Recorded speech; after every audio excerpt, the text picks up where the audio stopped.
are at the Tirta Gangga. It's really nice. They have a lot of different pool areas. You can actually swim. And those are the stepping stones over there, so there are always a lot of people over there.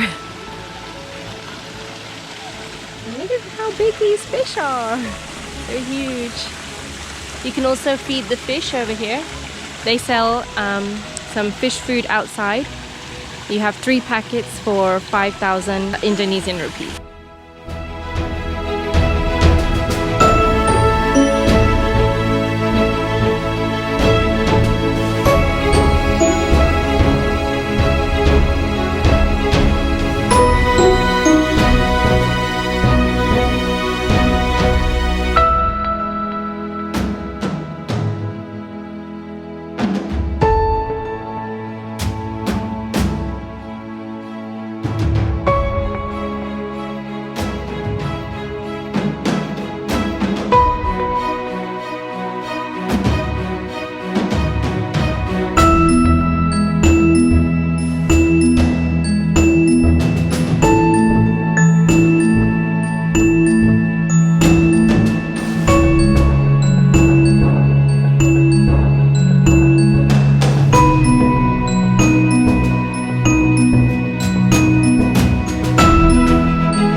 I'd say the best time is early.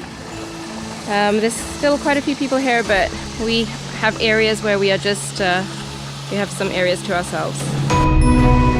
You gonna cross?